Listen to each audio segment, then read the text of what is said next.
wall.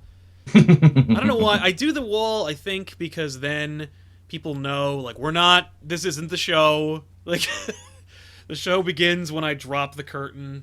Yeah, we still might burp or cough or make some unfortunate sounds at this Right. point. Last minute, like, manscaping.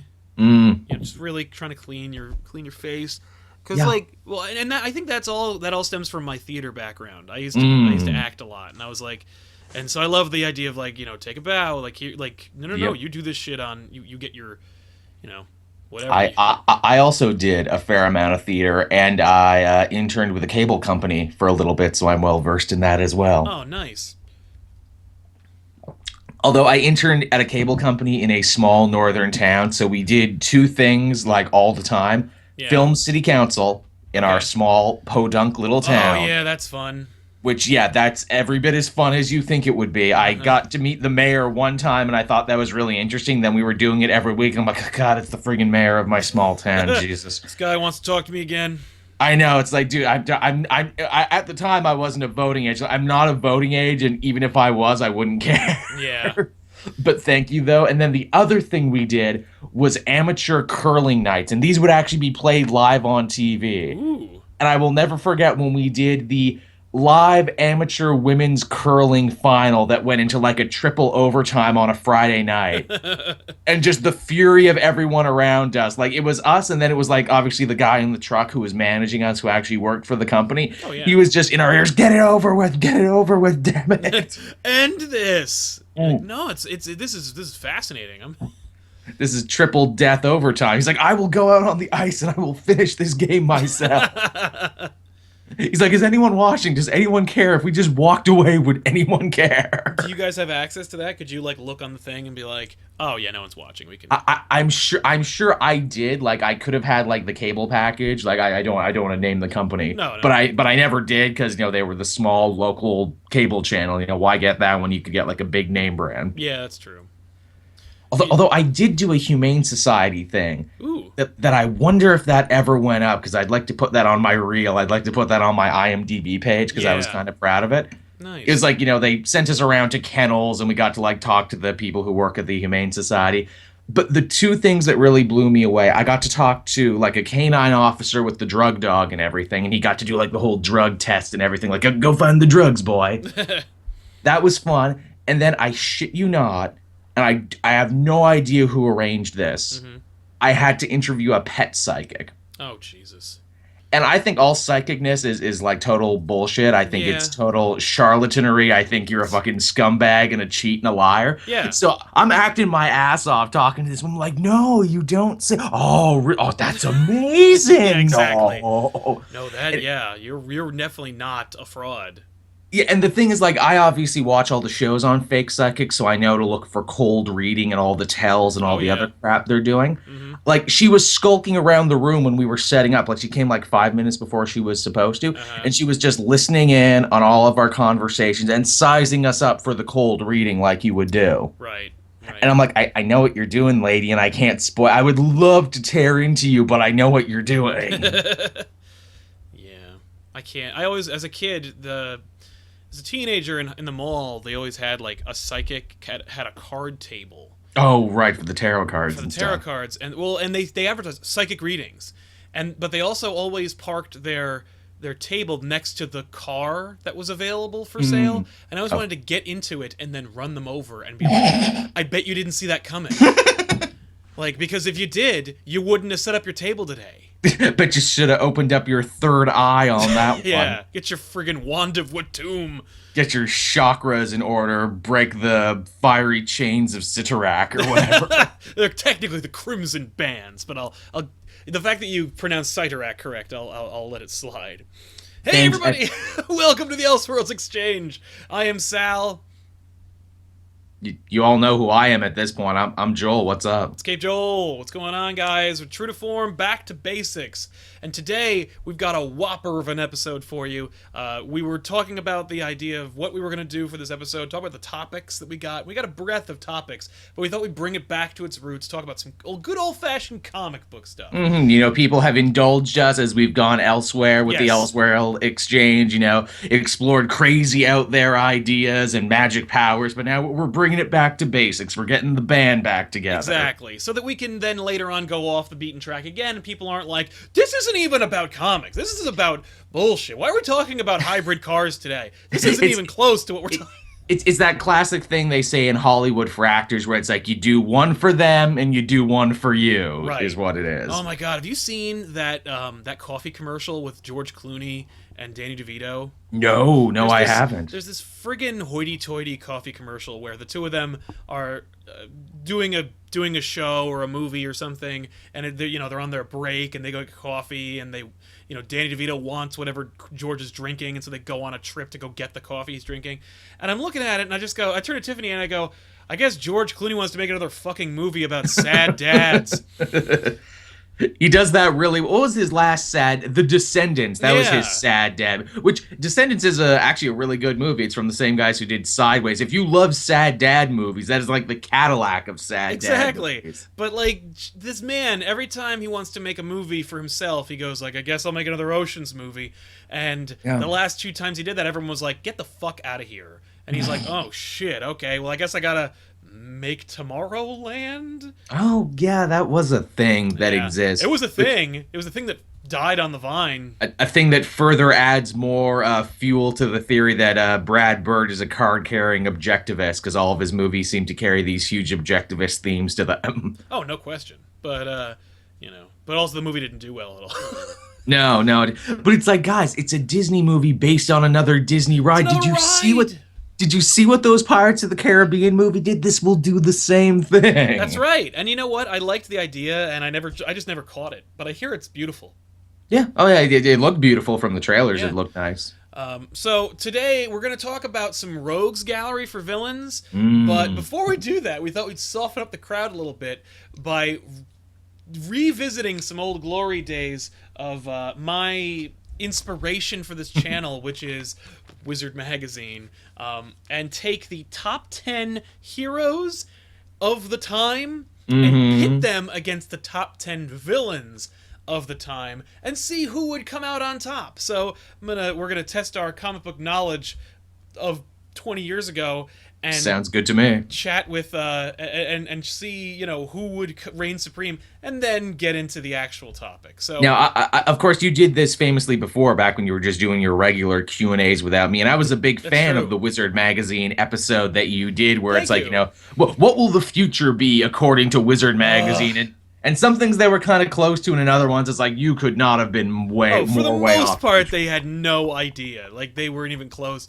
And what I learned recently was apparently most of the Wizard staffers. This breaks my heart. This is a nut kick for me, because as I understand it, most Wizard writers were fucking teenagers. Really? Yeah. Like, that's kind of amazing. Like, and we're not talking like Jim Shooter, Wonderkin works for the comics. Like, we're talking like actual teenagers. No, like, one of the editors was just Gareb Shamus's high school aged brother. Like, just and they flew these children to go interview Alan Moore, and I'm like, and I was sitting in high school just like writing thesis papers comparing 1984 to like Dark Knight Returns, and I'm like, oh, you mean I could have easily been writing for Wizard? I mean, all I had to do was just have a pulse? Yeah. Fuck you. Also, I was taking this shit as Bible truth. It's just a bunch of fucking kids. They don't know shit. Which I'm sure is what many people would say about, comic-based YouTubers, right? That's true. I have no doubt that the comic book community, the comic book creative community, hates us. Oh, I'm sure. Well, it's like, I think some like us because, there's like a younger crowd that's coming up right now that's like the same age as we are, but like the guys in between and the guys who are older. Well, and you can tell from like the people who just choose not to interact with YouTube and the internet at all. Oh, yeah. Oh, I mean, we did, when I wanted to do, when we thought that talking to creators was something that the audience wanted, which you've all collectively and resoundingly said, no, we don't care what those people who make the puppets do the things I like say. We just care about the puppets themselves and the adventures they go on. Yeah. So, fine. But when we thought you cared about that kind of thing, we used to do a lot of creator interviews, and we tried to launch a podcast called Big Shots, which I thought was really fun. I like that show a lot, but all the creators that we could talk to... We actually interviewed a couple of the same people, as a matter of fact. Oh, no kidding. Did you, But none of them wanted to do like they couldn't do Skype, they couldn't do and one of them didn't want to do video. Like he was just like, I can't do video. Like, and not like I don't know how, but like I'm not gonna do that. That's why you got to pick your people. That's why, like you go after the young people, like, your Kyle Higgins and your Marguerite Bennett, people who are basically our age. Right, who just also succeeded when we're where we failed. Yeah, or you go to the people who are just like, the veteran self-promoters, the guys who see themselves as fans. Ginny Palmiotti is an amazing interview. That man is up for everything. That man is super cool. Yeah. That guy's just down for it. But yes, I definitely get what you're saying for that, because I've done quite a few interviews myself, and I agree. They don't do nearly as well as you'd think they would do, even though it's personally a notch in my own belt. Right, exactly. And like, yeah, you can't. Anyway, so one of my favorite notches in my belt just recently, and sadly this interview is lost on some of my boss co-host's hard drive that I need to get back. I got to interview David Kaye, the famous voice actor, voice of Megatron, voice of like Clank from Ratchet and Clank. Nice. Dude is from like basically the same town that I'm from. Oh, He's no like shit. from the other town over, and I blew his mind when I said this is where I'm from, which is small podunk Canadian town. And he's like, dude, people from where I grew up actually did stuff and actually did things and actually have a presence. I'm like, I know, right? Yeah. Oh man, yeah. I wish we could do more relevant stuff. Like, I want to talk to some like voice actors and stuff, but number one, they're not interested. Number two, it's not really relevant to what we're doing. But ComicPOP does kind of is a little bit more of an umbrella. Shows like the Elseworlds Exchange hopefully will broaden our horizons and allow us to like kind of lead. That's the into dream. Things. But comics number one, comics first. That's where my bread and butter is. That's what I know. Mm-hmm. That and like movies, but we're not. But you know what? Like we've said this before, Red Letter Media does everything I would ever want to do with a movie channel, so I'll just watch them and do comics. But okay, so here we go, guys. You have to understand these are from Wizard Magazine, which is a magazine. What year? I believe it's 1996. That makes sense because we're this gonna list. see. Yeah, like some of these characters are only as old as like 1995. Right, exactly. So, all right, we're going with top 10 heroes versus top 10 villains. Mm-hmm. Just one for one. So if they're some of these are going to be pretty quick. Number 10, the Incredible Hulk versus Fair. Bullseye. Okay, this fight seems incredibly one-sided to me. I think Bullseye is dead within the hour. And that's nothing from Bullseye. I mean, Bullseye is a truly, terrifying villain, written God. really well. Yeah, he is a psycho terrorist, and he would definitely. He's already infected the mind and ruined the lives of so many street level heroes. Mm-hmm. But and he does it for the lulls, basically. Right. He doesn't care who he ruins and why. He is probably the closest Marvel has. I know some people would argue with this. I mean, I think Bullseye is the Marvel equivalent of the Joker, honestly. Like, I know some people would say, no, it's Carnage, or some people would say, no, it's Green Goblin. I would say just in terms of evil for evil's sake, it's Bullseye. And also the fact that after all these years, we still don't really know anything about Bullseye. We don't know his real name. We don't, and you don't have to know. No, I like that a lot. I would definitely take that idea. I've always kind of equated Green Goblin with Joker, but they couldn't be more disparate in their origins and in their approaches. But Joker couldn't run a company. But I would, yeah. But I could. But he's also a brilliant chemist, so he's sometimes also got that. Yeah, sometimes. But that's a crossover that I've never seen that I would pay double to see. Not just a comic Joker meets Green Goblin. It's got to be a Batman Spider-Man comic of Joker versus Green Goblin. I'd read the hell of that. My favorite Bullseye moment has to be from Bendis's Daredevil run. Yeah. Near the end, where Matt Murdock, he's dating a blind woman and everything's going really well, and oh no, Matt Murdock can't have things go too well in his life for too long, and she's asleep and like he's away doing hero stuff, and Bullseye, he's just sitting there at the end of the bed when she wakes up, and she's like, Matt, is that? He was like, no, it's not. And then he says the creepiest fucking thing I've ever heard, where he's like, it was always so fast before. She's like, what? When I killed the other women he loved, it was so fast. I didn't really get to enjoy myself, but I'm going to enjoy myself this time. That's Bendis at his best. Mm-hmm. And then, of course, Daredevil comes and they have a knockdown, drag-out fight in the street, and he damn near kills him. Yeah. Have you read Daredevil End of Days yeah, I think it's Daredevil End of Days. It's the I read Bendis. I read the first issue of that. I always meant to finish it though. Loved it. I loved that series. It was so awesome. I hear they're gonna do a sequel. I can't wait. Really, the way I heard is like, hey, it's the final days of Daredevil as Yeah. written by Bendis. If all the other stuff in between his run and this didn't happen. Yes. Which I'll take it. It's Yeah. freaking brilliant. It's the So, first Daredevil run I ever read. Loved it. oh, nice. But Hulk versus Bullseye, I think Hulk just tears through everything until he gets to him, and then that's the end of it. That's basically the end. Here's a question that I would like to pose to you, because obviously you know your comics, you know your stuff. You would probably have a very intelligent response to this. Mm-hmm. Because it's an argument I've had with my own friends numerous times. The angrier Hulk gets, the more powerful he becomes. Correct. Is there a lid on that? Is there a point where he becomes so angry he can't possibly get any more angry than he is? I've actually discussed this on back issues with the guys, and I posit we've never seen him at his peak. Really? You think so? I think so. Even like World Breaker Hulk, when it's like, you set me away, you killed the woman I love. I think that's the most angry we've ever seen him, and even then, he still had like a personality. He still had like consciousness. I think that if you took the banner out of him and then put him in a position like that, like if you killed the Hulk's puppy in front of him with no banner in his mind, he might shatter the earth. Yeah, I guess so. Yeah, but I think Hulk's gonna give it to Bullseye. I think that's the end of it. Yeah, it's a very unfair match. It is. Next one up is also unfair. Back in the day, the number 9 hero was Firestorm. Really? What was Firestorm doing in 95? Not much, from what I remember. I mean, like, at least he ain't doing... The most he's doing today is he's on the Flash show, and that's the most he's ever done in, decades. It's true. But back then, I mean, like, they were kind of playing with his character a little bit more, giving him, like... I don't remember him really doing anything.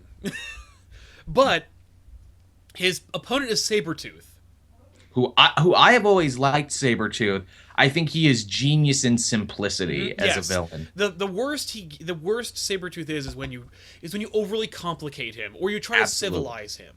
Like Sabretooth being I always viewed Sabretooth as kind of like that brilliant yet savage, evil, kind of like your Bullseye for Wolverine, where he's just like, I hate you so much, but I'm also so smart and so savage. I will kill anyone, but in the worst ways. I'm not just gonna rip them up. I will stalk them and then break into their house and then just destroy them and then I'll kill them. And you're like, what does that mean, Sabretooth?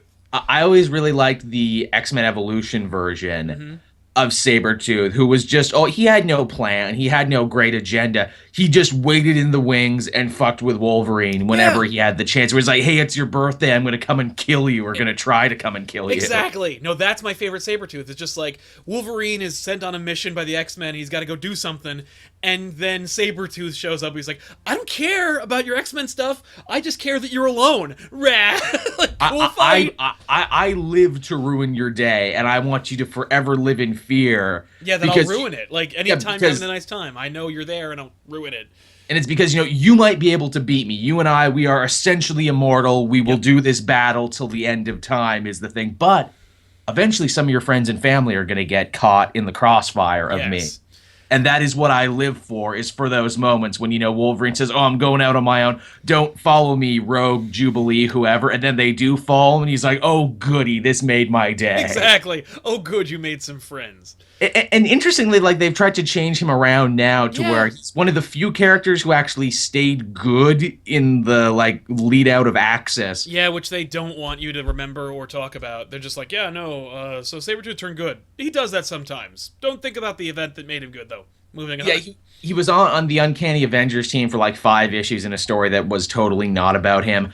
But now he's going to be on Magneto's new Uncanny Avenger, so he's going to get to be a supporting player there. I like Sabretooth as a supporting player. I like him hanging out. I like him when he kind of bounces off these other characters, even though he's been in a weird place of discontinuity, because it's like in the Wolverine book, he's like, I'm a master planner, I'm doing this. But then like in the Bendis X-Men books, he's like, I'm like the caged animal of Mystique. I got to do what she tells me to do. Yeah, it's weird.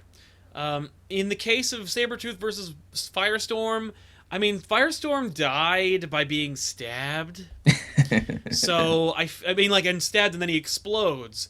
I feel like since Sabretooth has razor sharp claws and very, very quick reflexes, I think he would just eventually cut through him. It wasn't like that Firestorm was cut with an enchanted blade or anything. It was just a regular. It was just shade stabbed him and then he exploded. So I think that's the end of Firestorm. But maybe plus two, you got to remember he's the nuclear man. He can like transmogrify stuff. So like maybe I don't know, he could turn him into dust or something. Like try and heal from being turned into dust. That's true. So I mean, like.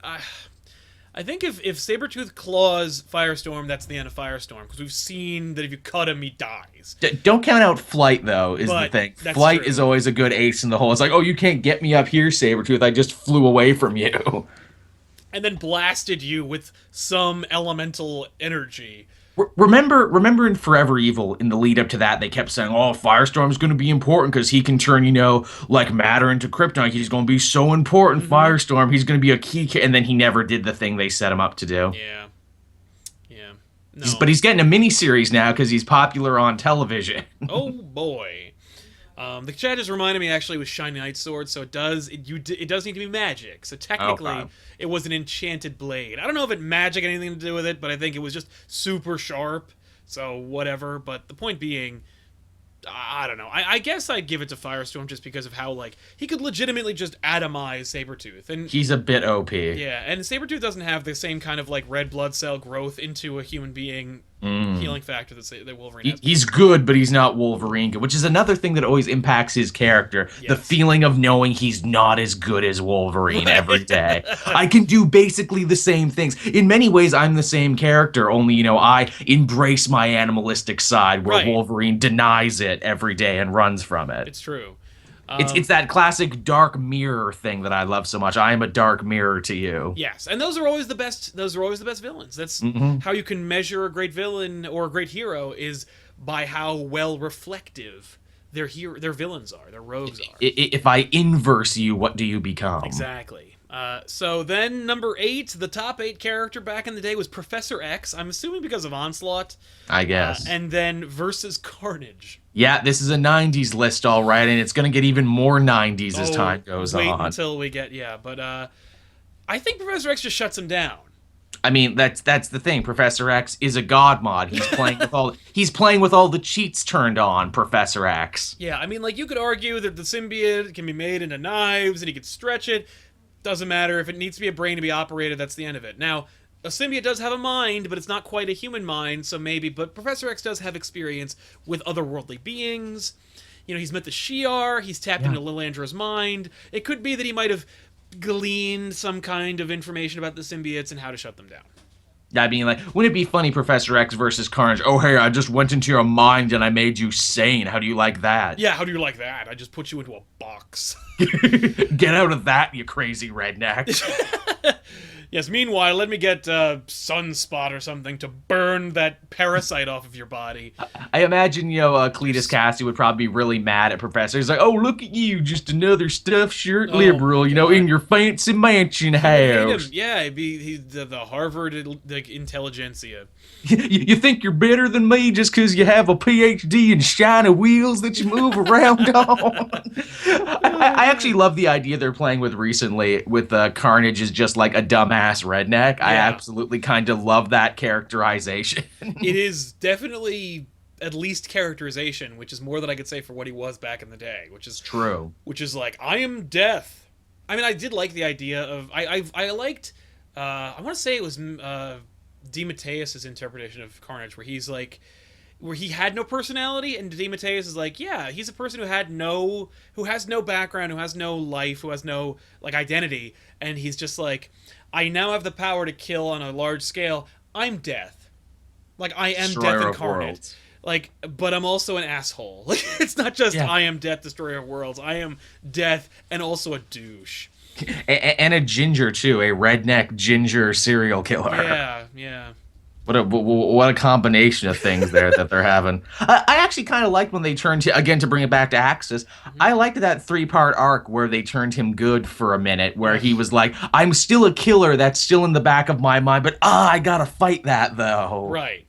Like, he did good, but not because he wanted to, because he was literally turned inside out, and he was clearly not enjoying being a hero, but he did it anyway. Yeah, I like that idea. I don't know if I like it in Carnage, just because Carnage, man. Freaking Carnage. Friggin' always with the I loved in the 90s cartoon show when they brought him in and he couldn't actually kill people. So he's like, I will drain your energy. Well, they couldn't even let Morbius be a vampire, for God's sake. Well, how are they? Like, I remember when they were brought in Carnage, I'm like, at that point, I'm like, stop. Okay? Plasma. You can't, yeah, I must have plasma. I'm so sad. From my weird sucker hands. Yeah! Oh, Felicia, I love you. Man, friggin' Michael Morbius was proto Edward Cullen, wasn't he? God, just a sad vampire. He was too gross looking. If he was a pretty man, I mean, he was when he wasn't a vampire, but... I love just how, like, unironically, like, when the writers wrote him as just, like, the worst kind of Euro trash Lothario. Oh my God, yeah, he totally was. With a bat face. With his Fabio haircut and everything. Oh my God. And his black coat.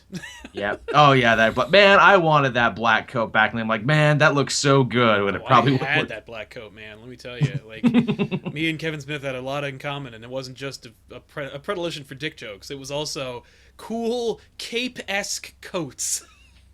Does a lot for a person's, self-worth and everything, and for your charisma. Just get a big long black coat. Big long black coat makes you feel like Superman. Makes you feel like so. And then, of course, I think a lot has been done to ruin the image of the trench coat over the last couple of years, but at least it's not as bad as the fedora. The fedora, I always wanted to make it work. And it was Milady, like, it was before all that. So, like, but I always wanted to make it work. I put it on, I'm like, I look like an asshole. And I just put it back. I'm like, the only way I can make this fedora work is if I get an Indiana Jones costume and wear it in conjunction, which I did in college, and I looked pimp. Not to say, like, I look awesome, but, like, that Indiana Jones costume was on point. Yeah, I was going to say, the only other way you can get, away with wearing a fedora is if you are an old Italian man. So, I mean, give it 30 years, Sal, and then you can totally rock as many fedoras as you want and no one can complain. This is true. But I know that I'll look like a tool. In your heart of hearts, you will know. It's true. Okay, number 7 was Spawn versus the Joker.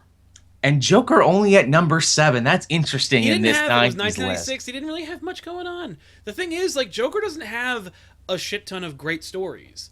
He has peaks and valleys is what he has. Oh, yeah. Like, he has maybe 3 amazing stories, and in one of them, he's just a side character. Like, Dark Knight Returns, they tried to make that movie all about Joker. He's a footnote. Yeah. Like, Joker's not the villain of Dark Knight Returns. No. He's a villain who is in the book, but it doesn't matter. Like, it's funny, they're doing a new Joker story right now. I don't know if you saw it, but it's Batman Europa, which came out today. Yes, I'm going to do it on Off the Rack, but I haven't yet read it. I'm looking forward to doing that. I finished my review and sent it off just recently. I think you may actually be pleasantly surprised. Cool. Oh, so I think Spawn probably, right? I mean, he can't again, die. Spawn is another God mod character. He's another 90s creation who is playing with all the cheats on. And he is totally OP in the point. I mean, like, Spawn always got his ass handed to him, even though he can't die, and he has like hellborn plasma, necroplasmic powers. But I don't know. I think that he's also got military training. He also has access to weapons. He knows the terrain. I think the Joker, unfortunately, would, especially with no prep time, I think that's the end of it. He's got that great cape that makes it so McFarlane doesn't have to draw all that much if he doesn't want to. He just fills the scenes. The next one I actually really like. This one's really cool. Doctor Strange, it's number 6, versus Ra's al Ghul. I like this one too. This is interesting. Now, at first, you might think Doctor Strange because he's the Sorcerer Supreme. He has all this amazing magic power. Ra's kind of does too, but he doesn't shove it in your face, his amazing magical powers. Yeah. Ra's has been around long enough to have access to some of Doctor Strange's spells, might be able to outthink him because of his experiences and knowledge. The other thing is he can't die. He also has an army behind him, so he could literally just keep throwing dudes at Doctor Strange until Doctor Strange got tired. It's true. I mean, like, now Doctor Strange could also just open a portal and leave anytime he wants to. That too. That's interesting. Because, I mean, I think that, the League of Shadows, he could just open up a portal as they're running at him, and then that's the end of it. But as in a just a straight up fight between Raish and Steve, I think I gotta go with Raish. He's a master swordsman. He's immortal.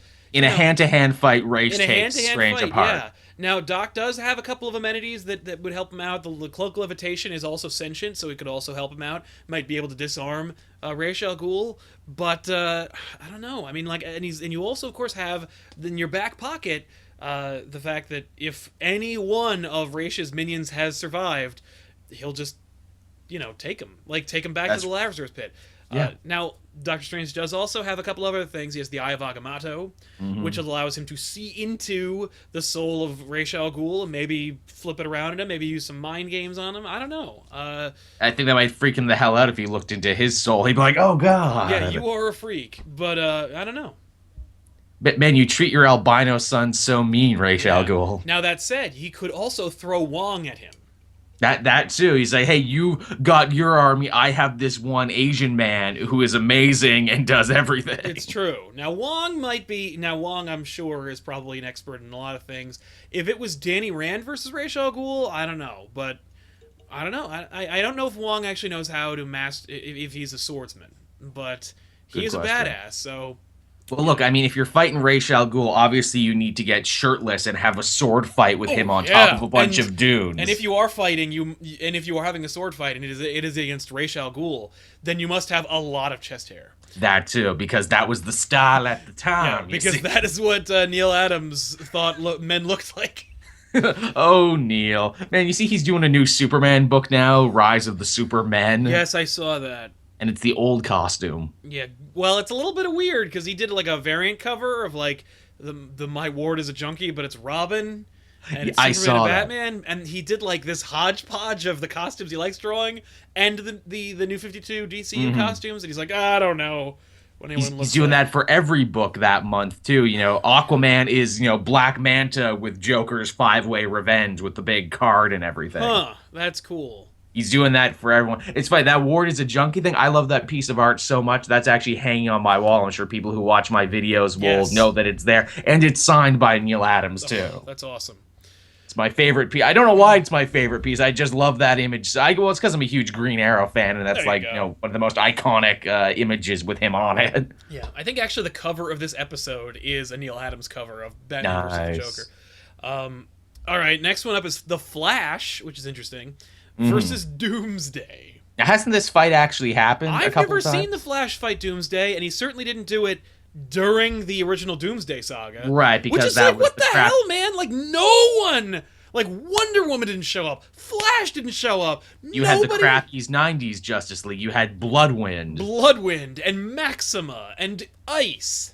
And Booster Gold before Booster Gold really got cool. Right, before anyone gave a crap. Back when they were like, let's get rid of a couple of these crappy characters. And Guy Gardner with an inferiority complex. Which is, so basically Guy Gardner. I think Doomsday is going to beat him. Unless Barry pulls some time shit. Well, because that's the thing about the Flash. He has gotten consistently and considerably more powerful as time has gone on. They have written him, mostly thank you, Jeff Johns, they have written him more powers and more abilities. And again, like you said, crazy time bullcrap. Yeah, I mean, like, now, Flash beat the Black Racer, technically, so, I mean, maybe he could push him into the time. Here's the thing. In Superman Hunter Prey, Wave Rider... took Doomsday into the end of time and killed him that way. So technically, Barry could do the same thing. Are we thinking, would a Flash Mach punch, run all the way around the Earth? Oh, and just punch a dude. Yeah, like he did with Brainiac Luthor in that amazing episode. Yeah, boy, that's what I'm talking about. I think at the end, I think legitimately, like, if Flash were to do that, at some point or another, Doomsday's just going to clothesline him. I mean, because you figure it's like, with his big fight with Superman, it's like, hey, I hit you in the right place, you hit me in the right place. If Flash could hit him in that right, maybe go to the future, talk to Superman, be like, hey, how did you beat Doomsday? Oh, I hit him here. Okay, awesome. Then goes back in time, Mach punches him in that place. Now, back then it was Wally West. That's the Flash they're thinking of. So. Ooh, we're playing by 90's rule that, Barry could do it. Wally, I don't know. I love you, Wally. You're a fan favorite. People want you back for a reason. Don't think you could beat Doomsday, though. Yeah, I think I'm going to have to give it to Doomsday. Yeah, but again, Doomsday, God mod villain, a guy created like Doomsday is not a character. No, Doomsday is a plot device. Yeah, he's just how to beat Superman, make a rage monster. Yeah, he is a walking, talking plot device. Yep. Who people love him for all the wrong reasons because it's like why? Because he's the most powerfulest. Yeah, one. the That's same why. reason why everyone loves the Silver Surfer, because he's the most powerful guy ever. The next And one's he's interesting. tortured. Number 4, Wonder Woman, which I'm really happy to see she was on like that high on the list back then. And number 4, what was Wonder Woman doing in '95? I mean, like it was consistent, good work. The art I remember was amazing back then. Versus Thanos. Wow, which is funny. You know, if this list was made today, I think Thanos would be top 3. But the fact that he was still 4 even in the '90s pretty good. says a lot. Yeah. I'd like to see this fight anyway. Yeah, but me too. I mean, I think without the gauntlet, yeah, I think Wonder Woman stands a pretty good chance. Actually, I think she could go shot for shot with Thanos. Yeah, I think so. I mean, especially if she's carrying, like if she's got a weapon of any kind. Which of course she would have her lasso. You know? Oh yeah, the lasso. I mean, Thanos is OP and immeasurably strong, but and he does have death on his side, but Wonder Woman knows death as well. So yeah. It's like, look, you may be like a Titan, but I know real Titans. I am like the daughter of like ancient Greece. Yeah. You know, come at me, Thanos, bro. That would be a cool fight. That would be the more I think about it, the cooler it gets. Actually. Yeah. Right. Back then, I think they might give it to Wonder Woman. I think Thanos is too powerful. I think just I've never seen any evidence to prove that he's just so freaking powerful, but I think he's just technically too powerful. But I think if Black Bolt can fight him the way he did in that famous story, I think Wonder Woman could do pretty well. But then again, I mean, friggin' Black Bolt unloaded on him with the voice, and that just, only kind of hurt him. Yeah, I think the argument is if Thor can beat Thanos, then I think Wonder Woman can probably beat Thanos. I would agree with that theory as well. But I don't think Thor can beat Thanos. Well, on his own. Mm-hmm. Yeah, just him. But what if he drops the hammer on him and just like leaves it there, like ha ha ha, you can't lift it because you're unworthy. Now you're stuck under the hammer. Right? I don't know. I don't think they would. I mean, like obviously they wouldn't even do it, but I don't know. Surprised Thor doesn't try that trick more often. Right? Like every time. I know it. Like, listen, I know. Yea, verily, it works. Yeah, just like some say I am cheating, others say that I am just exploiting thing in the code. It's not a glitch, it's a feature. Perchance I am a master strategist. Yeah, really. Me do good now. Yeah. So yeah, I think I'm gonna give it to Thanos, but I think it would be an amazing fight, and I think a rematch would definitely be in order. Now, again, I haven't been keeping up with the new Wonder Woman books. Does Wonder Woman get extra power from being the God of War? Because I know she was. I assume she would, but I don't know. I'm not reading any Wonder Woman right now. I'm not reading it. The Azzarello run was too dark and mean-spirited for me, and apparently the Finch's run is just dumb. Apparently, it's fizzling out really hard because there's some major revelation that's going to happen in Darkseid War, which I think is making the Finches apprehensive about writing anything with Wonder Woman. I would. Yeah. The next one up is Superman, number 3. Naturally, he was dying or coming back to life or whatever back then. You'd have a mullet at this point in history. Yes, mullet Superman versus Magneto. I think Superman. I mean, again, Superman wins every fight. There is no roof on Superman. He can do whatever he wants. Magneto is an incredibly cool, incredibly fascinating villain, is the thing. Wonderfully sympathetic, wonderfully drawn, and consistently interesting throughout his whole history. Yeah, and it would be an epic fight. Like, I will bring all of Metropolis down on top of you. Fucking Magneto just rolls into Metropolis, picks up the Daily Planet, and just goes like, bring it. I mean, it basically look at Man of Steel. Yeah, where it's like, you can stop me, Superman, but mark my words, I will raise this entire city. Yeah. You will, in this fight, there will not be a single thing left standing. Exactly. You will technically win. You may technically win, but in the end... Also, hey, I gathered, like, some kryptonite and affixed it to this metal girder, and now I'm going to throw it at you like a giant arrow, huh? Yeah. What's up with that? Yeah. I think it's just Superman, though. Now, again, too, I'm trying to think back to some other really cool shit Magneto did. During the last days of, when he's, like, literally using his magnetic powers to try and push back the other planet. Yes, which is it's amazing. But then he takes a bunch of mutant growth hormones, so he basically juices up to like make himself god level, and then he destroys a bunch of Ultimate Universe Sentinels. That's amazing. That is awesome. I really liked Cullen Bunn's Magneto man. book with him as like an anti-hero. That book was amazing. I would have liked to have seen that go a little further, but isn't he writing the new Uncanny X-Men book, which is Magneto and his team? Yeah, so I guess we'll see something like that. I want the art to be like more like the other, like the Magneto run, but Yeah. you know. But yeah, so Superman. But I think the losses would be so great. Superman would not consider himself the victor.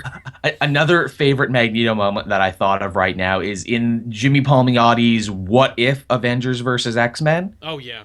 Where literally in the first couple pages, Magneto did what he should have done in the main story, and that is, oh, you Avengers are starting trouble. Boom, I just crushed the shit that you were in and killed 5 of your guys. Yeah.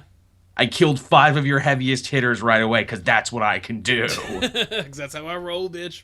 And that's how the book should have gone. That annoyed the crap out of me in that. So I'm like, why does Magneto not kill like 5 of these guys easy? Yeah. That's a fight I'd like to see anyway. Just people, just leaders who don't give a fuck, which is Magneto versus Namor. There's a good one right there. Okay, number 2, Thor versus Lex Luthor.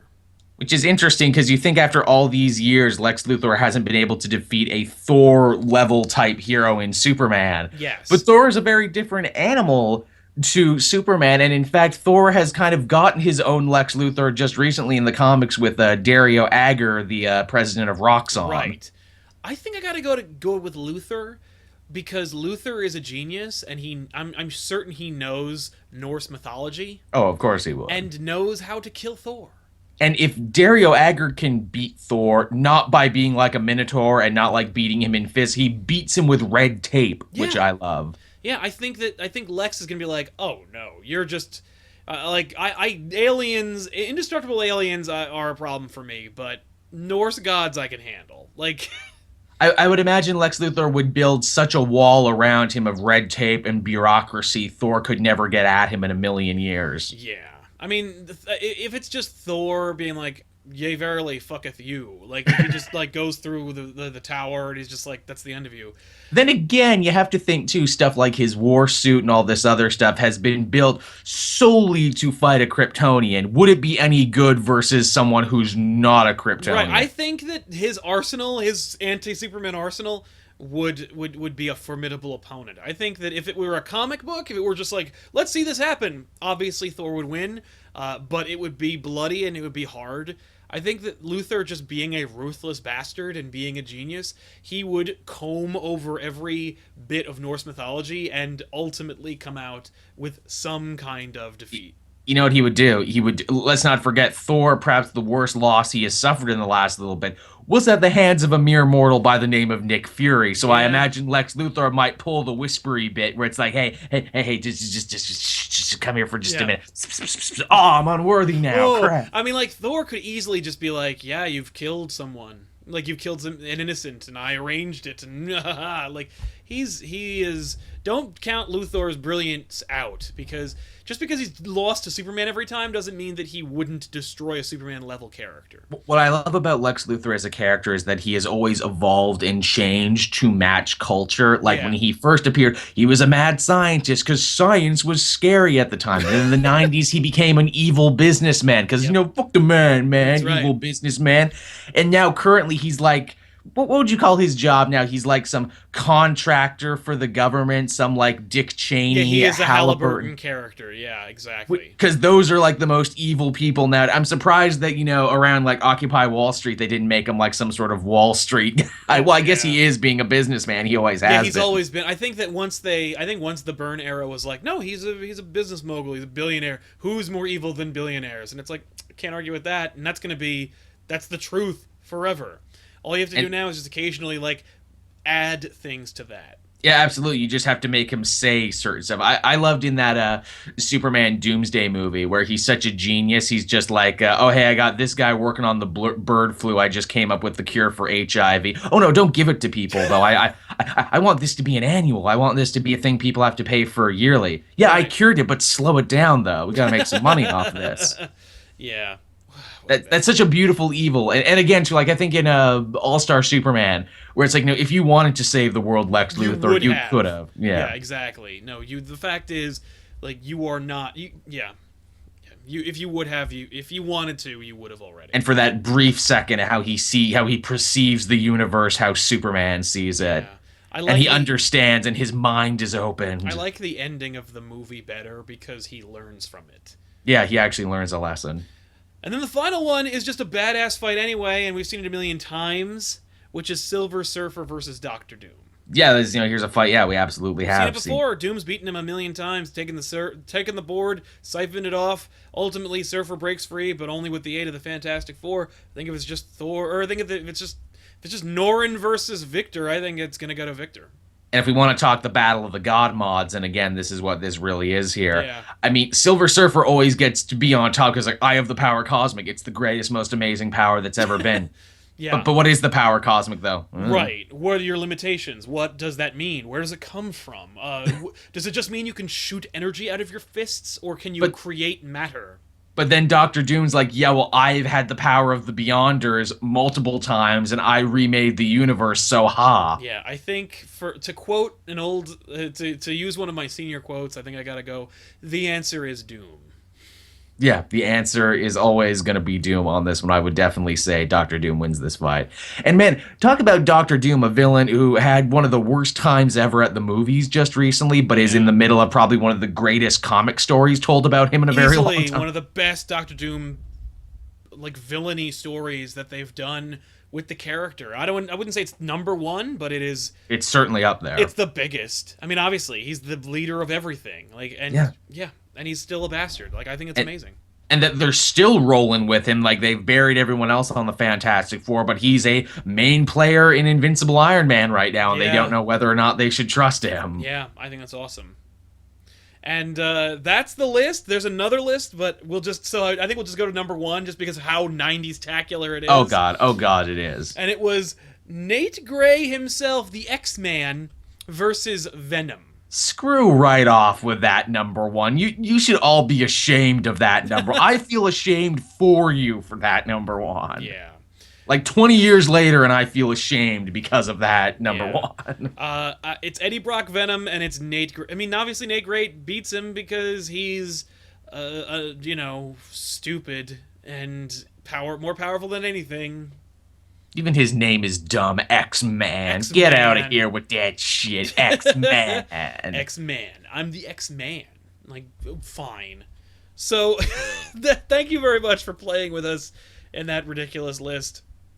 We got a lot of good material out of that one. Yeah, maybe we'll have fun with that again sometime. I think we should. I think there should be a thing for the Elseworld Exchange. We read dumb lists and being like, nah, man, no. No, this sucks.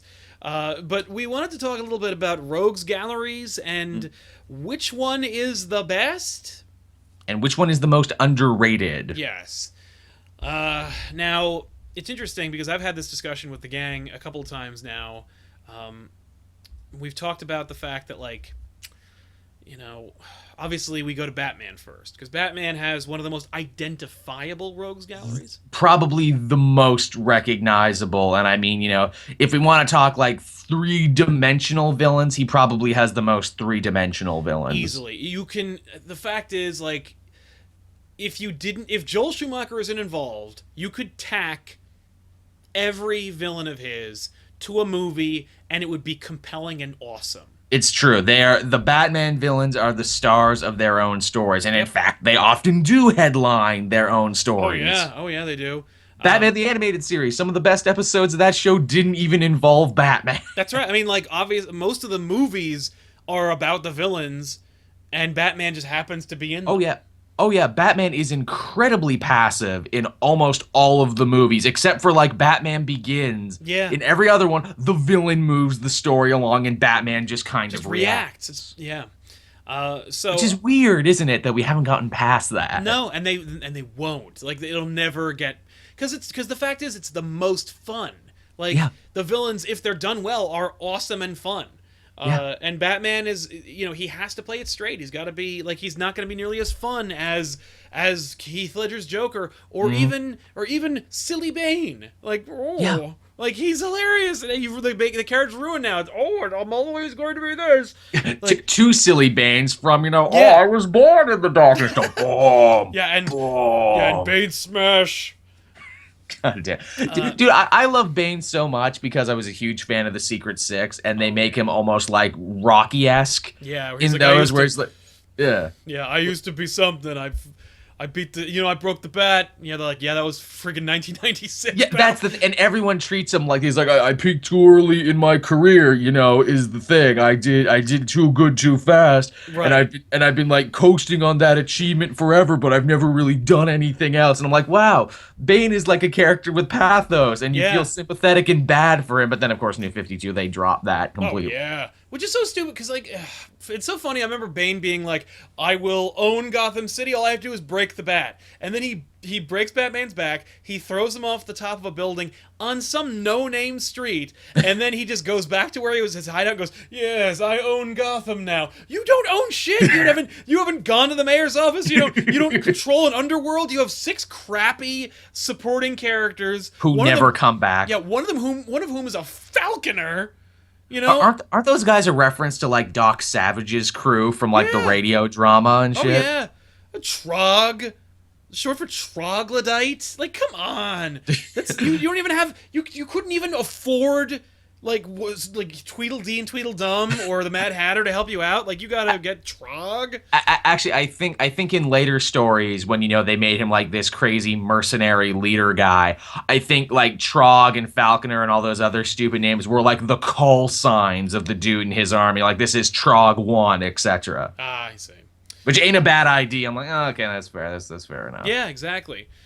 So okay, we got the Batman Rose Gallery. That's kind of like the one to beat, I think. Yeah, I mean, I think you will rarely do better than that. The only one that even comes close is, of course, the Spider-Man Rogues Gallery. Yes. The way I've always looked at it is, if you have if you can name a mental illness, there's a Batman villain with it, and if you can name an animal, there's a Spider-Man villain who dresses up like that animal. That's right. And I always, as a kid, used to equate them. Basically, you could just say, like, oh yeah, Spider-Man has the best Rose Gallery, and Batman is too, and they're just equally, that, like, Spider-Man has the most identifiable, best Marvel Rogues Gallery, and Batman is the best DC one. But the fact is, and this is something we've discussed many times on back issues before, is that a lot of Spider-Man's villains suck balls.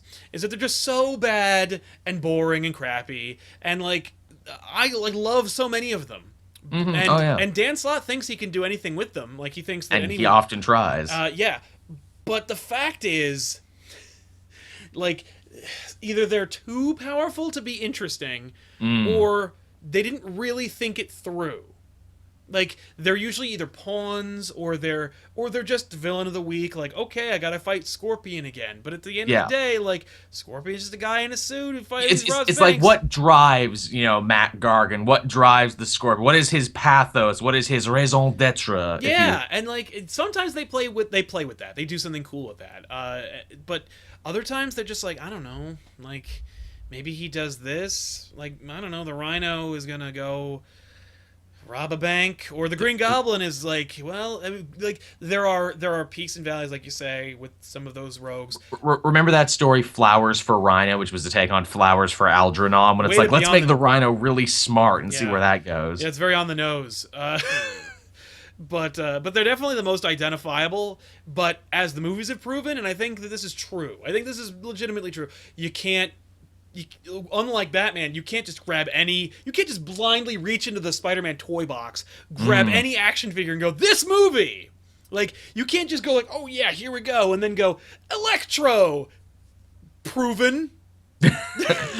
Electro by way of the Riddler, but I'm not going to beat that dead horse. Yeah, that was not the most egregious part. The most egregious part was sex-changing Dr. Ashley Kafka. For no reason. But keeping the name, and making them a Joel Schumacher character. Like, making them a Batman Forever character, where he's like, no! I'm like, whoa. Did you catch the bit with Electro when he goes to get his birthday cake out of the fridge? It's Electro colors. It's, green and yellow and everything else.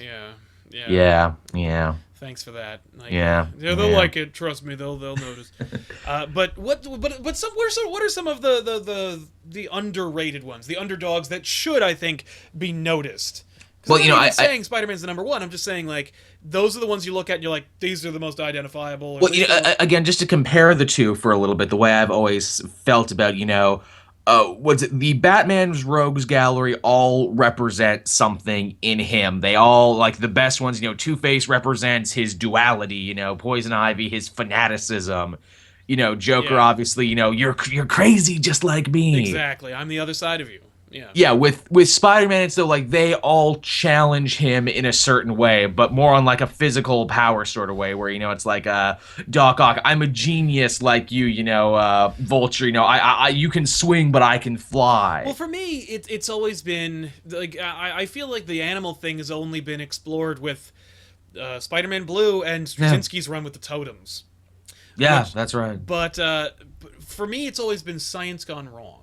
Yeah, absolutely. Everyone is like, is some horrible science gone wrong. And because that's what Spider-Man is. Spider-Man gets his powers from science gone wrong. An animal got in the way of an open experiment radiation, just out in the open, no radiation suits whatsoever. Everyone in that class got cancer. But like, the fact is, Spider-Man gets his powers from science gone wrong.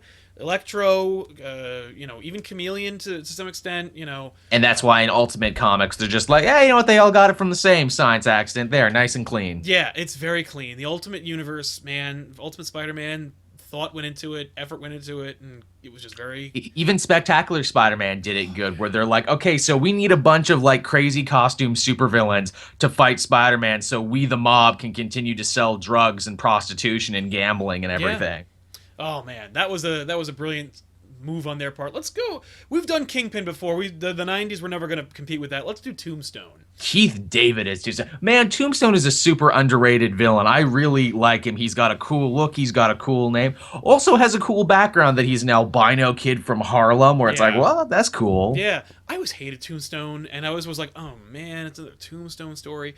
But the movie or the cartoon did a really nice job with the character, and I was like, well, yeah, you got to do Keith David. Number one, it's a Greg Weisman show, and number two, whenever you can get Keith David, get him.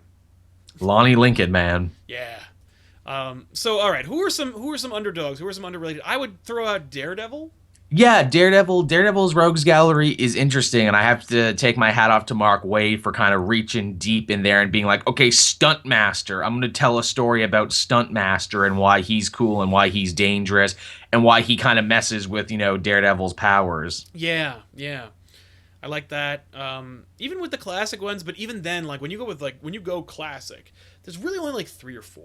It's true. You're like, and Kingpin, and like you can't, and like Kingpin's a Spider-Man villain, but you put him in with Daredevil, and he's a way more interesting and intriguing villain. You change his dynamic completely. I don't know if you've ever seen like those superhero texts, but it's great because there's a bit where Spider-Man is talking to Daredevil and goes, "Oh man, we're gonna have to go fight. We're gonna have to fight the oh god, what's his crew of guys he sends to fight Spider-Man? Enforcers? Yeah, the Enforcers. Like, yeah, man, we're gonna have to fight the Enforcers. Are you ready, Daredevil's like, dude, the Enforcers. I fight like the Hand and Bullseye and stuff. He's like, whoa. He has 2 separate groups of villains to oppose us. I didn't know that either. Yeah, that's amazing. Yeah, you want to fight Ringmaster and no. Friggin' also guys like like the Merc guys I like Bushwhacker and Bullet. I think those guys are kind of fun when used in the right context. Oh yeah, well especially if you put Bushwhacker up against like Moon Knight. Yeah. And then his face gets cut off by Moonblades. Who are some other I guess Nuke is technically a Daredevil villain. Nuke is a Daredevil. I thought he was a Captain America villain, but I think he is a Daredevil villain. That's the odd thing about Rogues Gallery. Sometimes a character is created for a hero, but doesn't really start flying until they start like screwing with another hero. Yes. Typhoid Vandal Mary. Savage is a perfect example of that. Yes. Vandal Savage is technically a Green Lantern villain. Right. Because he premiered in a Green Lantern book, but he didn't get awesome until he started messing with like the bigger DC universe. Yeah, Typhoid Mary, another really cool. I hope we see her on the TV show. I hope so. I kind of hope they do a neat thing, like she was a prostitute and like Daredevil pushes her out a window. Like I hope they do that. I mean, like it's definitely in keeping with the theme. You could legitimately have it be like Punisher shows up and fills the room with bullets, and instead of whoever did that. But you got Bullseye, Kingpin, Typhoid Mary. Technically, the Punisher kind of is the Daredevil villain, but he's also a Spider-Man villain or a superhero. Depending on who's writing him that week. Yeah. But yeah, I think that. But I don't. Daredevil doesn't have like a plethora. It's not like he has an asylum full of supervillains. No, he doesn't. And like the guys he has, one of his most endearing villains is a joke villain, Stiltmaster or Stiltman. He thinks he's a master, but he's not. Yeah, Stiltman sucks. Stiltman sucks, and yet when that Daredevil show came out, it's like, dude, but we gotta drop references to Stiltman though, because he's one of the few Daredevil villains people know they're gonna lose their friggin' mind. Is he still alive in the comics, or do they kill him? Because I know that Punisher killed him, and then they kind of like were, let's just... They've had so many multiple people wear his suit. I think there was a new guy wearing the suit. Oh, okay. Just that makes sense. Who is in the Stiltman suit does not matter. No. Is the great ultimate thing. It's just the fact there needs to be a silly guy named Stiltman. Yeah, that's true. I know you were very excited to talk about the Flash's Rogues Gallery. Yeah, because, I think I have always felt the Flash's Rogues Gallery is super underrated, and I think the fact is now because of the TV show, people are starting to realize that now and kind of give them their due in a way they never have before. I agree. It's funny because I never regarded the Flash as a young person reading comics. I was always like, Flash, whatever, I don't care. One of Superman's powers, cool, shoot, who cares? Yeah. But his Rogues Gallery, while I also was like, who cares? Some of them are Batman ripoffs. Even though clearly not. They're very identifiable. They got great gimmicks, great designs that great have kind gimmicks of and maintained. Designs, exactly. And that's, I think, a great qualification for an epic Rogues Gallery. Is number one, a plentiful group. Number two, really great costumes, designs, and number three, a direct connection or reflection of the hero. Yeah. So you got Captain Cold, who's amazing. Mirror Master, who is Scottish, which I like. Yeah. As a Scottish man myself, I like the fact too with Mirror Master. It's like, dude, you have god level powers. You can do amazing things, but you're a dumbass jewel thief though. Yeah, who doesn't know how good you have it. You understand? There are a lot of mirrors in jewelry stores. Like, again, that's the beautiful thing I think about, about the Flash villains in comparison to Flash. Flash is a man using his amazing skill to realize his potential and do amazing things, where his villains are stuck with this tunnel vision where they can do amazing things too. But they obsess over robbing banks and shit. What's his name? The Trickster? Trickster is fun, and even his son, because Trickster had a son and Captain Boomerang had a son, and they got to be characters. And Captain Boomerang, which I really like. Captain Boomerang, man, Jeff Johns wrote him such a dark origin story. Do you remember what his origin story was when Johns wrote? Are you talking about his son or about the actual Captain Boomerang? No, like the actual Captain Boomerang. I do not remember his change, but I remember him being... They told it briefly after he came back to life. He got like a special focused issue on himself, and it's, he lived in Australia with his family. Yes, the accent is real. And every day in the mail, new boomerangs would show up from this American toy company, and he wouldn't know why. And then later that night, his father would beat him, and he wouldn't know why.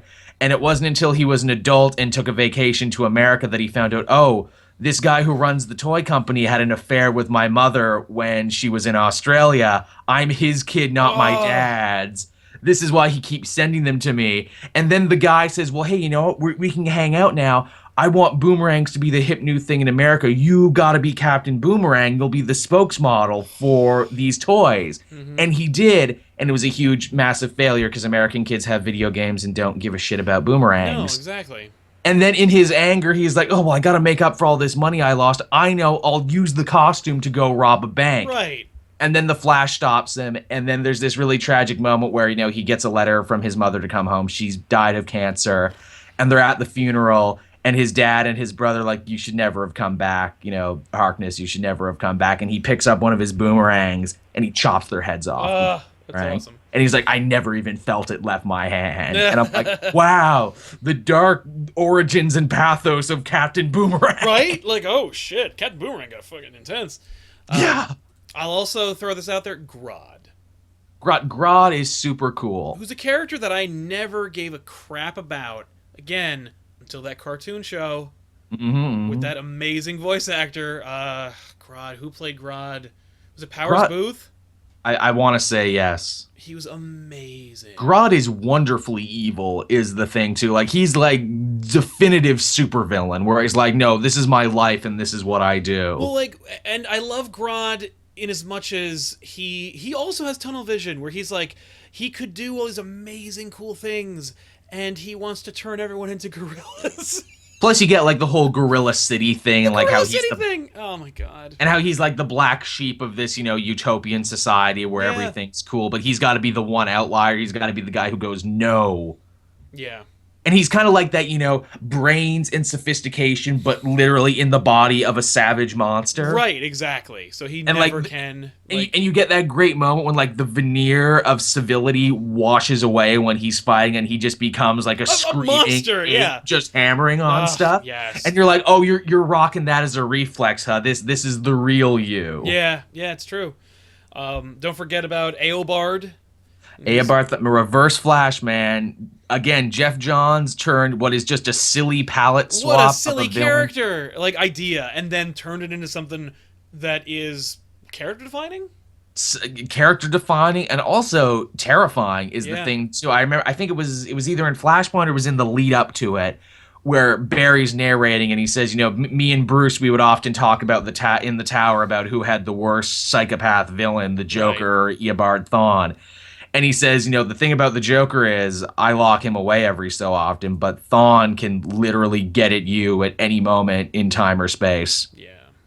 He will always come at you, and he lives to hurt you for no reason. He killed your dog. He changed history so you wouldn't become friends with a kid. Yeah. And then he just killed your mom just because. Yeah. It's true. I mean, like, you know what? I will give it to him. I mean, like, there are other contenders, I'm sure. Fantastic Four is a great rogues gallery. Mm-hmm. Kind of. You know what? Their rogues gallery is Doctor Doom, and I know that you could be like, oh, no, but, like, Mole Man. And, like, but the fact is, just by Doctor Doom alone, you're like, okay, we're good. But Fantastic Four is a great rogues gallery. Hey, and the Super Skrull and Galactus. Super Skrull, Galactus is an amazing one. Silver Surfer to some degree as well. But at the same time... The Council of Reed, I would say Reed's own ego is a gigantic villain. Oh, yeah. Stumbling Block, Kang the Conqueror. Kang, yeah. Kang, who we will sadly never see in a thing because he first appeared in a Fantastic Four movie but wouldn't become Kang until like an Avengers book. Yeah, it's true. But I don't want to dwell on it too long because I just wanted to be like, you know what? There are... Every great villain, or every great hero has a great villain. Every great villain has a few people he teams up with that you eventually call a rogues gallery. But Punisher had some interesting guys too. Of course, the thing with the Punisher is they don't last very long. He can't have a rogues gallery, and if he does, then they have to be fucking epic. And like Jigsaw is not epic. No, and they keep trotting out Jigsaw, and even Garth Ennis tried to make Jigsaw awesome. Yeah, and he tried to be like, no, you see, Jigsaw is the opposite of Frank Castle in every way. Where Frank Castle is this strong, silent type, get the job done. Jigsaw can't shut the hell up and he can't stop swearing and everything. And he's just like this disgusting, garbage man. Yes. Garbage man. He's this disgusting garbage man. And I wanted to bring this team up as well, but it's technically a team, but the X-Men. I think they are another contender for the at least the most epic and most identifiable rogues gallery, because there's a lot of really good evil mutants. And you could pretty much do a movie. Like, you could do a movie about Mystique. You could do a movie about Apocalypse, Magneto. You should. Mr. Sinister. You could do like epic swaths of characters. Because there's so many different teams. Because you got your Brotherhood of Evil Mutants. You got your Marauders. You got the Horsemen. You've got the Acolytes. I mean, like. You got the Church of Humanity, which, man, if this wasn't handled by Fox, I think those guys would kill as villains. An evil Westboro Baptist mutant-hating church. That is so frustrating. We haven't seen a representative of that because, like, who's gonna argue? Like, who's gonna flip out at your parody of the Westboro Baptist Church? Fox, that's who. That's unbelievable. The one group who would freak out about it is the company that owns it. You mean the one that flipped out about how about the Serpent Society? Like, Captain America hates Republicans. I'm like, if you identify with the Serpent Society, you are also wrong. Nazis. I love You're that an idiot. that story pissed me off so much because it's like you don't have one temp, one intern who goes, guys, the Serpent Society, they're just the KKK with snake masks instead of hoods. Right, it's an intern who's like,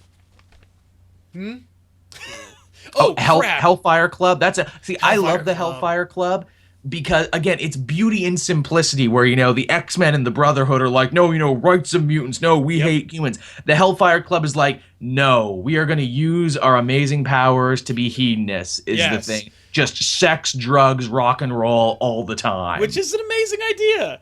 It is. You could also just throw out Juggernaut. Juggernaut's an amazing villain all on his own. Mm-hmm. But once again, another contender. But I think, and this is something that I just, like, I don't read a lot of Flash. I'm not a really big Flash guy, but I will say his rogues are a great reflection of the character. Yes, very much so. And I never would have in a million years have expected it. But it's true. And like, they don't tout it as much, but like the one that I'm just kind of wrapping it up a little bit. I'm trying to bring it all to a close. But the point being, like, the thing that kind of sealed it for me, the thing that made me look twice at the Flash's villains, was that moment in Forever Evil when Captain Cold froze, what's his name? Johnny Quick's leg. Yeah. And he's like, the thing about it is, I have respect for him. Yeah, but I don't respect. You're like, oh, like that's really cool, because I love that idea that some of the Flash's villains are just like, no, like we're kind of friends. They're villains, but they're villains with a code. No women, no children. Yeah, like we got a thing. We're not all crazy assholes. We just got powers and want money. I don't understand. I get why I'm going to jail. I belong there. It's true, because those villains would never make it in Gotham because they're like, no, those guys are crazy. Right, like we tell each other Joker stories to scare each other. Yeah, we're perfectly normal. We just really like robbing banks and costumes. We is just the think thing. Because listen, for every Flash victory, there's an acquittal and there's a big pile of money I hid in my mom's house. We'll be back on the street in no time. But I love the bit in the Justice League animated series when Trickster, voiced by Mark Hamill, is at the bar and like Orion and Batman are ready to jump him and just break every bone in his body. Flash and Flash is like, I got this. Now, hey, have you been taking your pills? No. Well, you got to go back to the hospital. Oh, okay. Yeah. But will you come by and play board games with me? He's like, yeah, I sure will, Trickster. Okay. Yeah, exactly. And I think that's a beautiful Flash moment because it's like you said, we're weirdly kind of friends and we help each other out sometimes. I love that's literally that sums up the Flash for me. Is Trickster going, "Got me again, Flash!" Like it's freaking amazing. And of course, only voiced by Mark Hamill could that be as endearing and beautiful as it was. Because he was the actual actor in the 90's Flash show, and then he's the Trickster again on the heard that.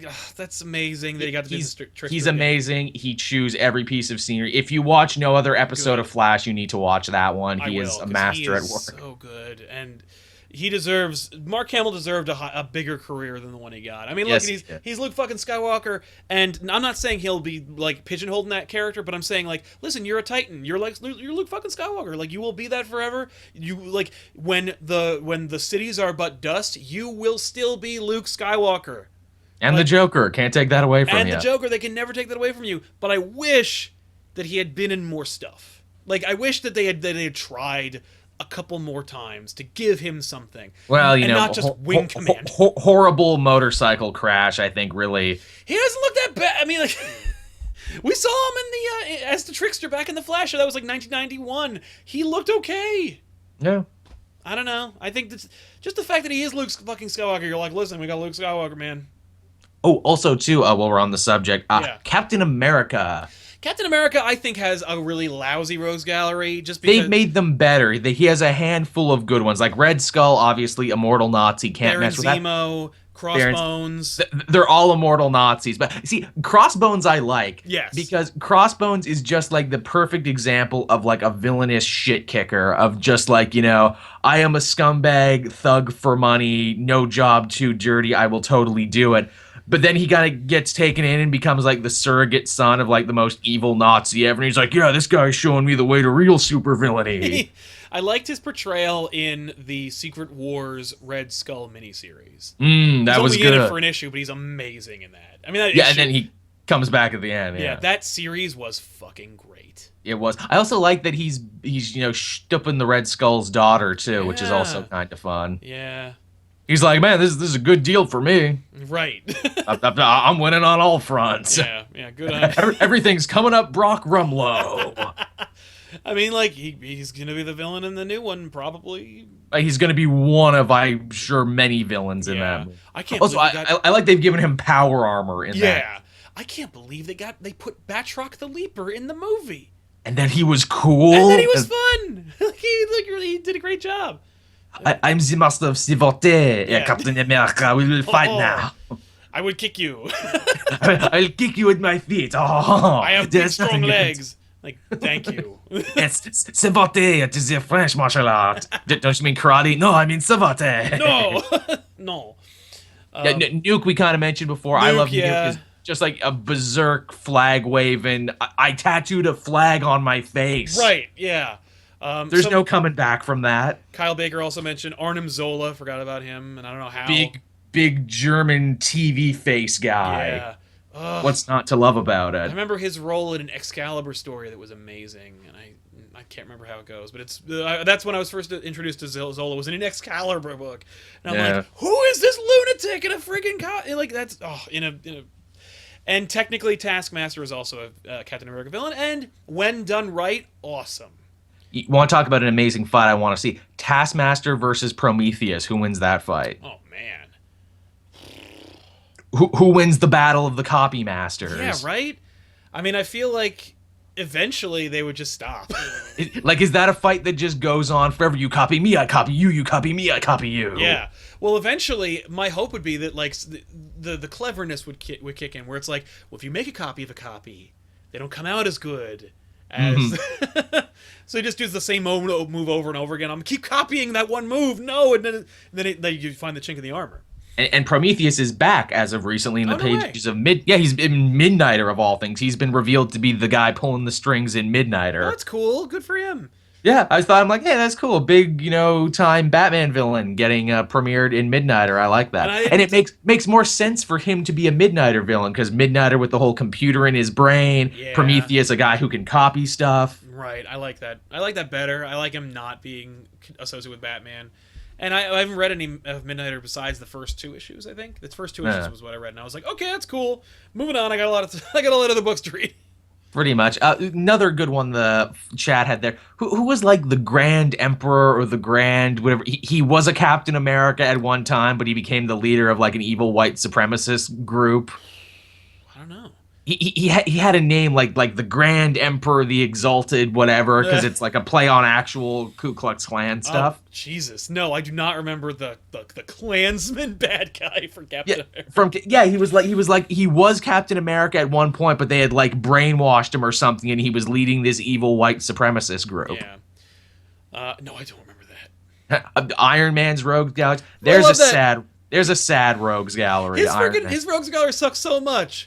It really, in the third one, they made Killian into the Mandarin and Fin Fang Foom. Like, you could do 3 different things, And they're like, no, we'll put them all in one character. Well, heck, even in the second one, you had, like, Whiplash, who wasn't really Whiplash, because he was, like, Whiplash and Crimson Dynamo. Yes. And they had to fuse a bunch of his villains together to get something even halfway decent. It's true. Okay, Kyle says it's the Grand Director.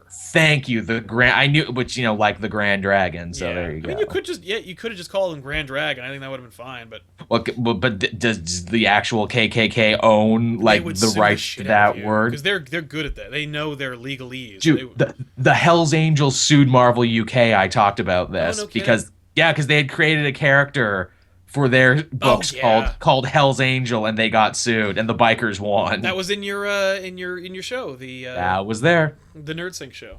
Yeah, go check out Super Suits, everyone. It's a show I do over there. Go watch it and like it, so Joel can make money for Christmas. But yeah, I think Flash is the unsung hero of this conversation, and I would also say too, and I'm sure this will get laughed at, and indeed it is right unless you're readily knowledgeable about it. Wonder Woman has villains who are good in theory, but needed an animated series treatment, is the thing. Wonder Woman's villains are either you don't know who they are. Like, I feel so bad that everyone always goes to Cheetah. Cheetah because she was on you can draw. because she was on Super Friends. That's why. Well, she's the only one who like has a costume and does stuff. Like the other ones are like whatever, or like they're gods or they're. Well, then you got like Silver Swan and Genocide and a bunch of guys from the Golden Age where it's like, ooh, all you needed was the Bruce Timm animated series treatment is what you needed, and you probably would have been fine. Yeah, it was to do something cool with that, and you needed to get reworked in a big way, and people forget that a lot of the villains we love now, in Batman are because of the animated series. Like the Penguin and the Riddler were kind of on their way out. They were like, 60s joke character, but they got revitalized. And Mr. Freeze, the Penguin, and the Riddler all walked out of there with a way, and Two-Face, I would say as well. Man, the Riddler's good. Yeah. And that voice actor, my background on my phone is a Mondo cover. They do those posters. I got "If You're So Smart, Why Aren't You Rich?" It's amazing. Which is a beautiful line too. Oh my god, it's so the Riddler is so amazing. Only when he's done properly. Riddler's Reform is an amazing episode. Yeah, it is. But you have to remember, like, only in the care of and outside of like continuity restrictions can some of these characters like really grow. And Clock King was amazing as well. I forgot about that. You see, okay, I'm glad you mentioned Clock King, because Clock King is technically a Green Arrow villain, and I love Green Arrow, and Green Arrow is similarly in an Iron Man situation where most of his villains suck, or most of his villains have been taken by like other heroes, like Clock King. Yeah. Like there's some guys I like Brick is cool, but Brick is like a more urban version of the Kingpin. Right. And it's like, oh, you shoot sharp sticks. Well, guess what? My skin is made of brick, so you can't hurt me. Yeah. And Green Arrow's like, yeah, but what if I take one of these and stab you in the eye with it? Then what? You're not brick everywhere, dude. Exactly. And then you got Merlin, who again might as well just be, hey, I'm evil you. I'm also an archer. And oh my god, they have overcomplicated Merlin in the New 52 in a ridiculous degree, and I blame the goddamn TV show for it. That's the worst, is overly complicating your villains. Your villains need to be rock simple so that you can tell any story with them. Like you don't need to complicate them just to make them deep. Dr. Light, I don't think he's technically a Green Arrow villain, but he was used to best effect in Green Arrow stories. Yeah, I'm trying to remember if he was. I don't remember whose villain he was supposed to be. I think he was actually. I don't know if he was a Flash villain or if he was a. I want to say he's a Titans villain, actually. I think you're right. I think he is a Titans villain.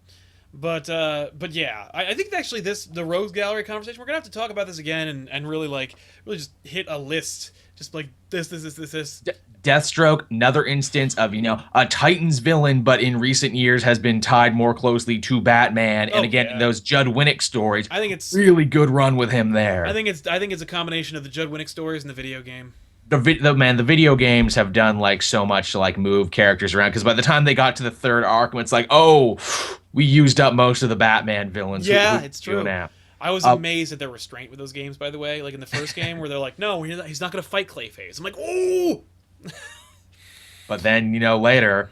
Yeah. Also, again, I think it's further enough now that I can, talk about it. Man, Arkham Knight, what a lie that they all told us about I'm not going to spoil it outright, but what a lie. Mm-hmm. With Jeff Johns like, no, it's an original villain. I've been working with the team very closely. Oh, it's someone you've never seen before. Totally original. You liar. Oh, yeah. Well, no, they just didn't want to lose units. It's just, And not only was it a lie, but it was obvious, too, where it's just like, I knew from the first second I saw the Arkham Knight who he was, but you kept telling me I was wrong. Yeah. It's frustrating. You know who's not going to make a list of great villains? The Arkham Knight. Oh, no. The Arkham Knight ain't going to be on no great rogues gallery. Yeah, no, I don't think so. I remember when they released the thing for Arkham, I was like, really? This is where we're going? Like, you couldn't... 3 games in. Yeah. How about you make Riddler the main villain in this one? How about you make Scarecrow the main villain, which it looked like that's where they were going. That. That's what I was... And by the way, when they did that, I was like, no, Scarecrow's the main villain? I don't care. Oh, but they gave him a sick-ass redesign, though. Oh, he was great. No, he was amazing, but, like, I don't want him to be the puppet master or in charge of the game. Like, I wanted him to be, like, have another amazing level, like he did in those last 2 games. Yeah, which great moments so there, good. man. So yeah, I mean, you want to wrap this up, because I imagine we've already been talking for an hour. Yeah, it's been a little over an hour, so we gotta We gotta end the show because brevity is the soul of wit, my friends. You gotta keep it short. You gotta keep it tight. Otherwise, you gotta leave the audience wanting more. You gotta make them want it, want another episode. So. As we roll towards the end, I want to thank my wonderful guest Joel for being on the show. I want to thank our amazing chat for participating in the conversation, helping us out in a couple of places, and also for correcting us as the chat is saying now. Dr. Light first appeared in a Justice League story. Thank you very much for that. And also want to thank the viewers at home who are watching this post-show. Thank you so much for watching. Don't forget to like and subscribe and check us out. And if you want to check out Joel's channel, Caped Joel, go to the description box down below. Click the link. Give him some love. I do lots of fun stuff. I review most of the big comic book shows, and you can check out my new-ish series, The Rack Attack, where I run down 5 of my favorite comics that I read this week. Obviously, some of these will have full reviews over on the other channel, but some of them are just books that I just like, that I like talking about. Exactly. And that's what it's all about, man. Making stuff you like for people who like it back. Talk about the Southern Bastards, man. Jason Aaron. That's a good book. Yeah. So thank you guys so much for watching and checking us out. And we'll see you guys next week with another all-new episode of the Elseworlds Exchange. And, yeah, I still got to come up with some kind of ending for this. Besides just like, yeah, and bye. Yeah, we need some sort of sign-off there. Exchange out. Yeah. We'll try exchange elsewhere. Yeah, no. Up and Atom, onward and upward. Up and Atom, Excelsior. We can't use that one. We gotta use something taken. Else. Yeah. Yeah. Enjoy your burrito. No one's taking that. Okay. Enjoy your burrito, ladies and gentlemen. It is taken. That's the Nerdist. That's their sign-off. Son of a bitch. All good sign-offs are taken. I was legitimately like, well, that's a terrible sign-off. There's no way they'll use that. Oh, no, the Nerdist uses that. Oh, Jesus, really? They have a staff. I don't understand how that got through. I was going to say, what bar, but again, that's also taken. Yeah. Yeah, I saw your tweet with you got the new shirt. Thanks, OSW. I'm a big fan of you guys. But, yeah, well, I guess I'll end it the way I usually end my shows, which is thanks for watching and keep on reading.